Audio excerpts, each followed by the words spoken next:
So the inverse, the opposite is also true, and that's where we say the budget is adverse. So we have a positive and a negative. So now, our interpretation depends on the type of transaction we are looking at.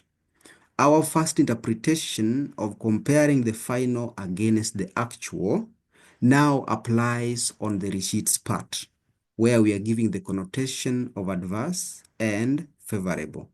Now, when we come to the payments, remember that the first part you are receiving.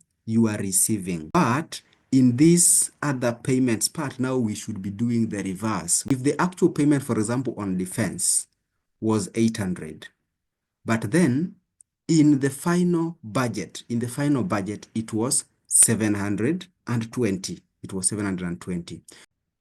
So if the actual is greater than the final, if the actual is greater than the final, now you realize that you are paying more.